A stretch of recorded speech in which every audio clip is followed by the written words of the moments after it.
Hey there, superstars. It is Vanessa here again, your speaker, trainer, and coach from Live, Love, Give. And I'm coming to you. I've actually just gotten back from the gym and I have a great story that I wanted to tell you guys about. And it's why I'm delivering this message for you guys right now, which is ultimately that how we live our lives is a result of the story that we believe about ourselves. And it's kind of got a secondary meaning, which is ultimately what you do is not you. And that's what I want to dive into with you guys today.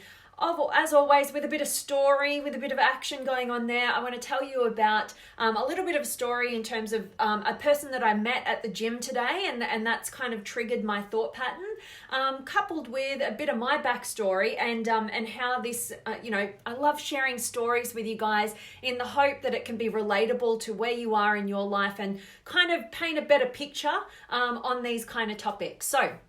And as always, if you are relating to these topics, I love when you drop some comments, maybe share some of your personal story, maybe share some of your wisdom, or if you have any questions, always drop them below. And as soon as I finish going off on a rant, I always love getting to dive in and connect with you guys. So let me dive into it. So I just met an amazing human being at the gym.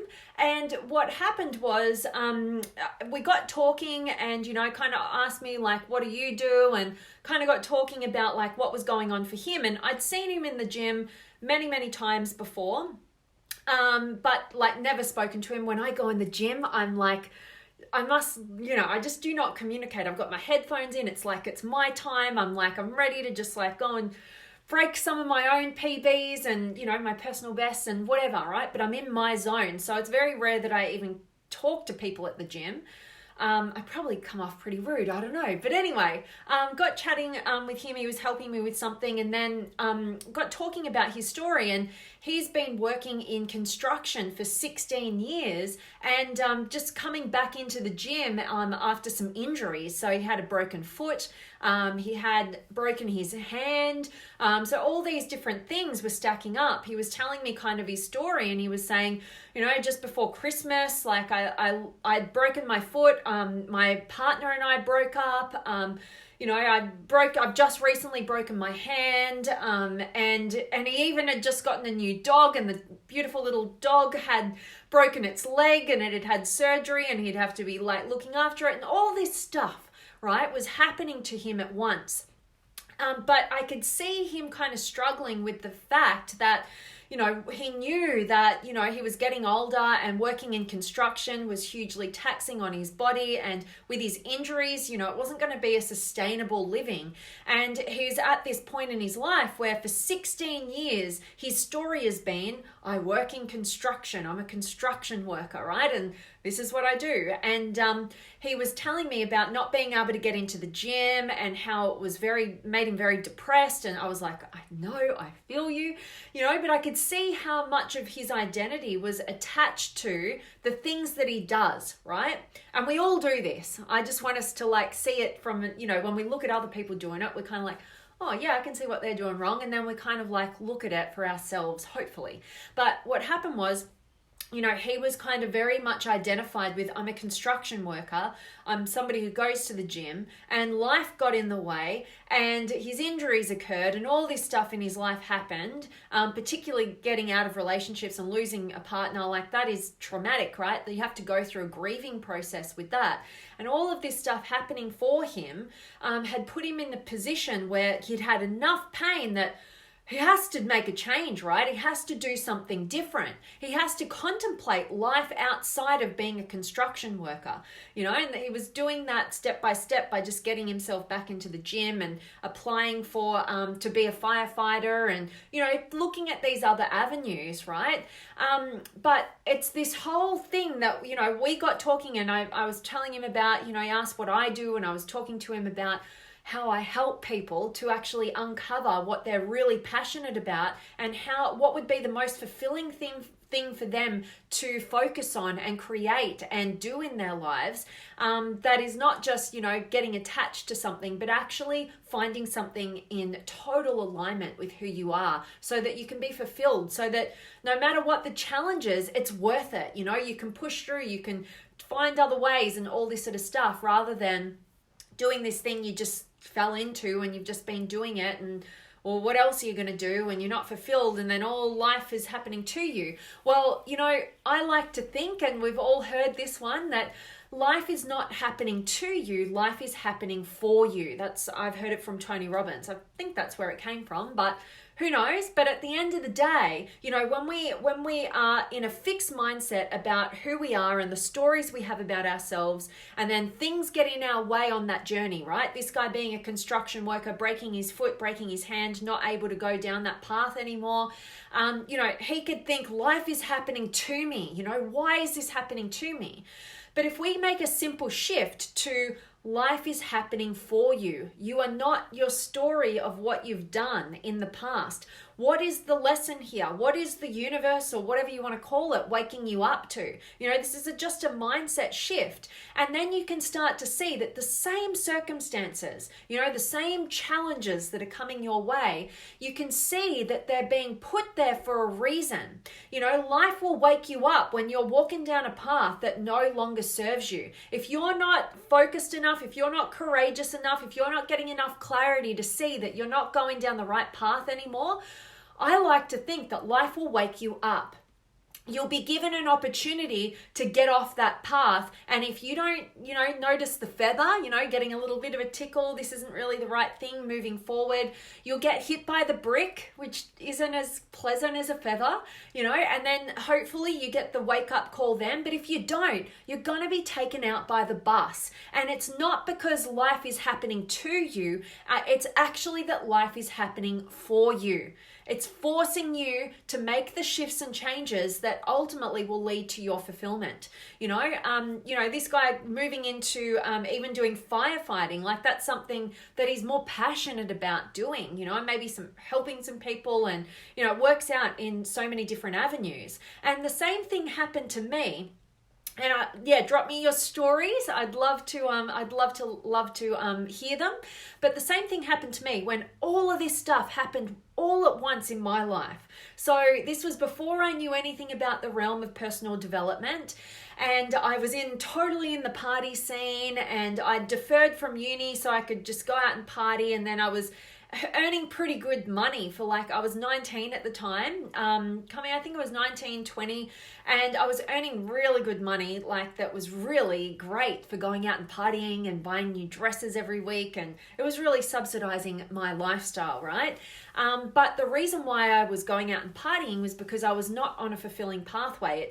It wasn't me, but I didn't know what the right pathway was. And all at once, what happened to me was that, I lost I broke up with my boyfriend at the time, and we'd been together for almost 5 years. We were living together for about 4.5 years. And so I broke up with him.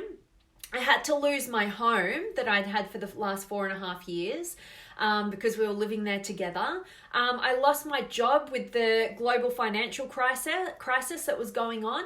And I had to move into this really depressing role that I just absolutely hated, from a brilliant role that I was surrounded by amazing people in the bank environment. I was working in mortgages, totally not me, but it was fun, right? I was working with a great group of people. GFC happened. I got forced into a call center position. It was horrible where, at that time, what I prided myself on was building relationships and connections and looking after my clients at my highest capacity and really getting to know them and build that strength in those bonds. And then going into this call center position, which was just all that was available at the time when the GFC hit, I was getting graded on how quickly I could get people off calls. Have you ever called a call center and felt like somebody just hung up on you? It's because they're getting graded on the quickness and how fast they can get people off calls, right? It's not about the service. It's not about the help. So, it was really depressing for me going into that situation. And that's a whole nother story. I kind of rebelled in that, but we can talk about that another time. But lost my boyfriend, lost my home, lost my very best girlfriend, as well as moving into this really bad job that I just absolutely hated and was putting me into a state of depression.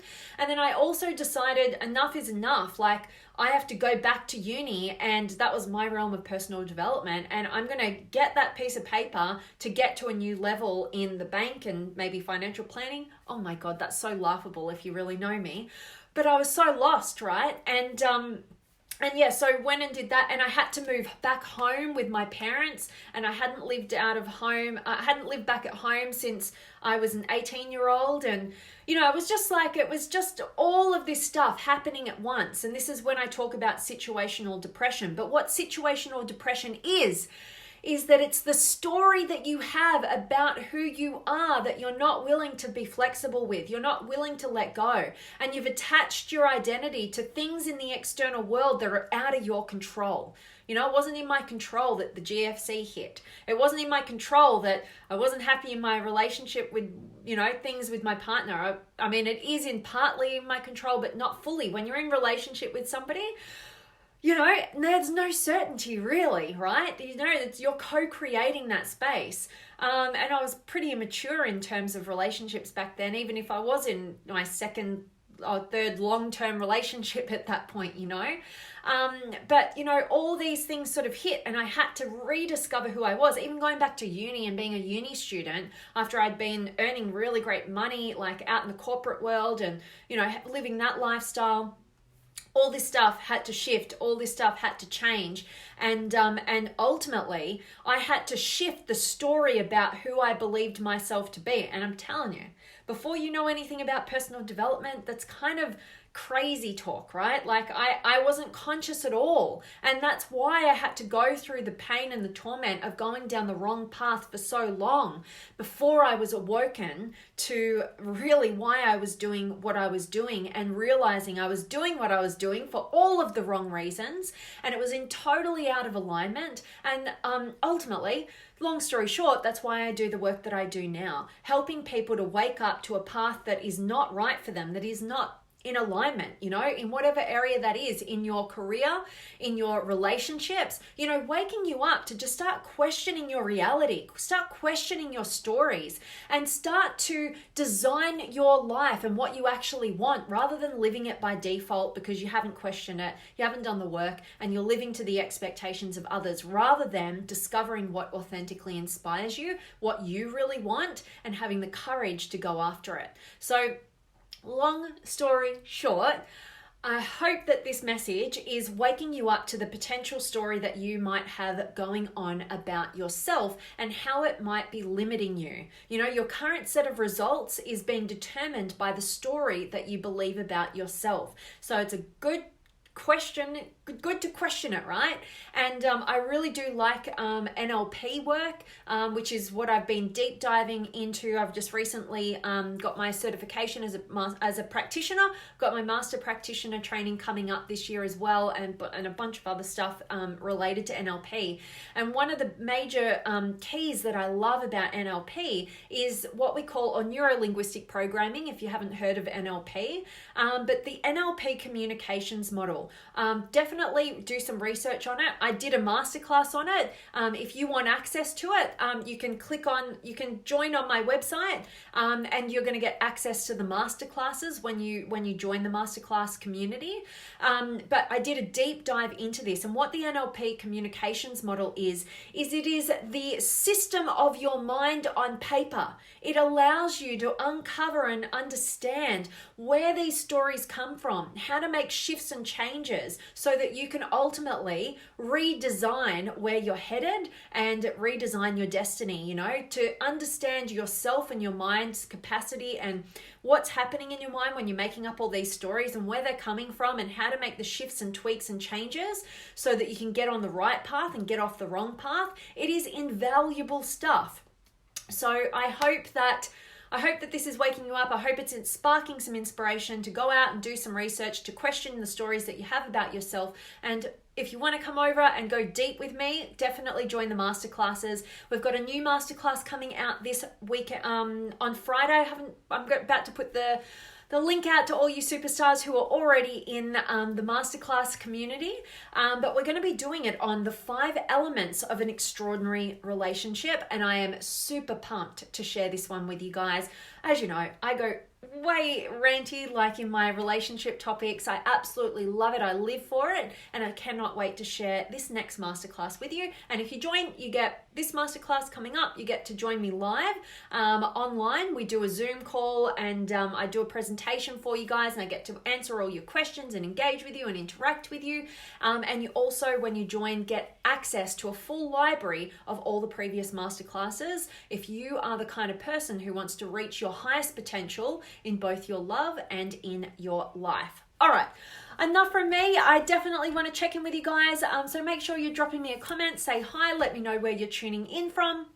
And as I said, if you've got any words of wisdom or story you want to share or any questions, now's the time to drop them below so that I get to engage with you guys. So I have got Rosina, hello to you, and Judy and Jonathan, hello Jonathan, and Moyne, hello to you, and Maddie, hello, and Ram, hello to you, and Jürgen, and Philippe, and Gael, and Ismail, and Yvonne, and Savula, and Bogdan, and Bikram. Awesome to see all of you guys. And Edgar, always sending love from Chihuahua, Mexico. I love that, Edgar. Always a pleasure to have you. And Abhishek is here, and Adrian, and Baguma, I don't know. But I love having you here. And Edgar, life is a white canvas and it's your choice what you want to paint. Reclaiming your present moment at every moment, choosing authenticity. I absolutely love those words of wisdom there, Edgar. Absolutely, you don't come out of the womb with a already painted canvas, but most of us start our lives and we're just we're walking around with that canvas and we're like, can someone put some paint on this? Can someone put some paint on this? Like, just tell me what to do. I don't know what to do, instead of deciding for yourself, and that's kind of the process and evolution of going through adolescence usually, and kind of standing on your own 2 feet and kind of deciding for yourself and maybe rebelling or whatever. But that's really the journey of going, you know what? Nobody's going to paint this canvas the way that I could masterfully paint it. And if I'm the one who's got to look at it, I want it to be good, right? So I love that analogy, Edgar. So cool. And definitely being present to the moment and always choosing authenticity. Absolutely. And Stephen's here, and Edgar, there are only 2 feelings, love and fear. There are only 2 languages, love and fear. There are only 2 activities, love and fear. There are only 2 motives, 2 procedures, 2 frameworks, 2 results, love and fear. From the collection of A Common Prayer by Michael Lueng. I love that. And that really resonated with me with another great book. If you guys haven't read it, it might be back the front.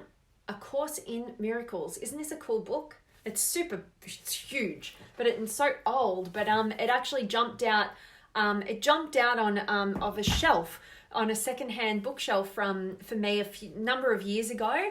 And that's, it gave me so much perspective in terms of love and fear. Another great book, I don't know where it is right now. It's there, but Lovability by Robert Holden, which is actually a book that's been based on A Course in Miracles. But really everything that you just spoke into there, Edgar, absolutely love and fear. If we can look at it this way, every action, every non-action, every word that anybody speaks, anything that anybody does or doesn't do is categorized as either coming from love or coming from fear. And it so simplifies our existence in our life and even our decisions. I think I put a post out, I shared a post from a year ago today that was really about this, when your decisions are being made from a place of love or from fear.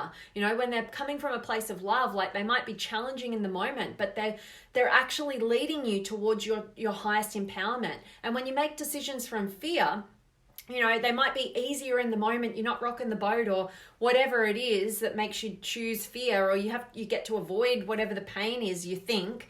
But ultimately in the long run, it's going to be totally disempowering to you. So I love what you've just shared there, Edgar, and I completely agree. And I love that.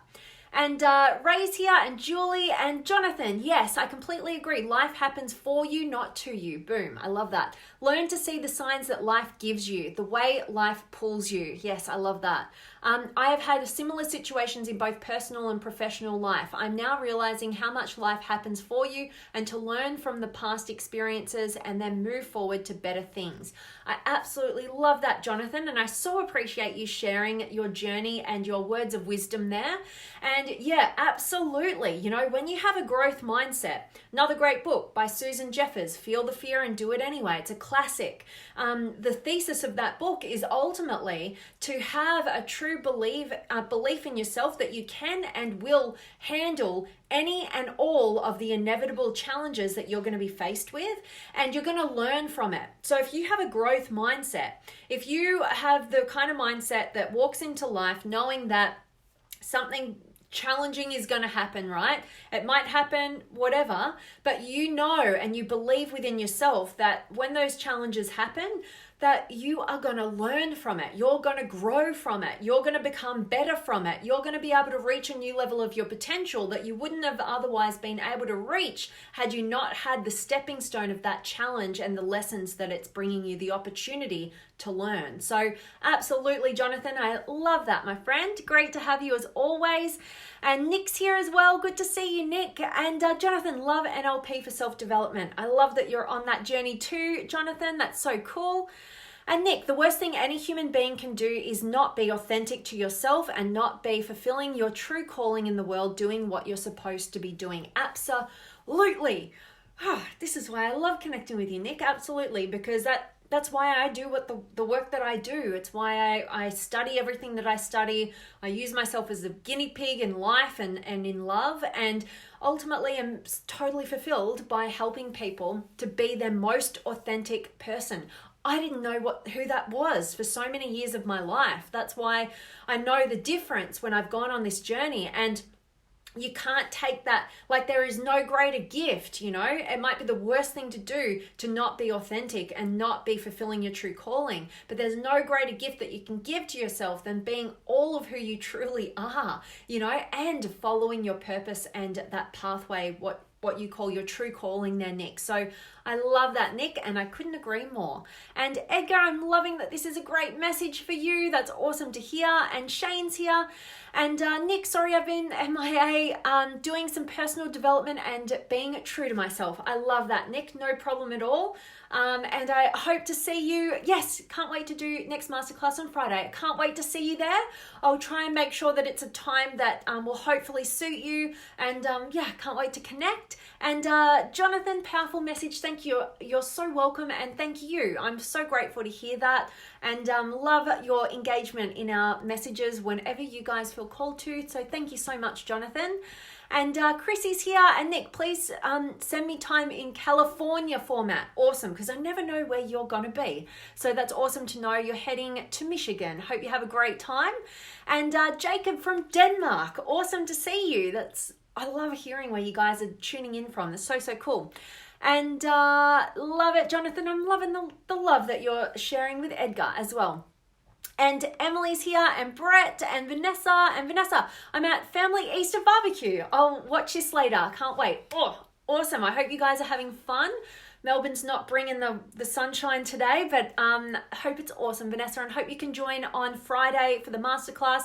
Super pumped, super excited. And Samuel, we grow through what we go through. Boom, drop the mic. I love that, Samuel. Absolutely. You know, if you have that growth mindset, you know, and you know, it doesn't feel good in the moment, right? You're hit with a whole lot of pain, a whole lot of like challenge, whole lot of transition, you know, your energy's zapped. But if you do reflect back on the times where you have, you know, had those challenges, but you can see that they've been like the best thing that could have happened, you know, because of that, you were able to wake up to the right path. You were able to wake up and attract the right partner. You were able to, you know, get away from the things that were draining you and move towards discovering the things that were enlivening you. You know, there's so much good to be had when we have that kind of mindset. So I love that, Samuel. Thank you so much. And Yvonne, I've not read that book yet. Feel the Fear and Do It Anyway. What's the author's name again? Oh my gosh, Yvonne, thank you for letting me know, because you have to. It's an absolute classic in personal development. Very easy read as well. Susan Jeffers. Beautiful woman who is no longer with us, but a brilliant book.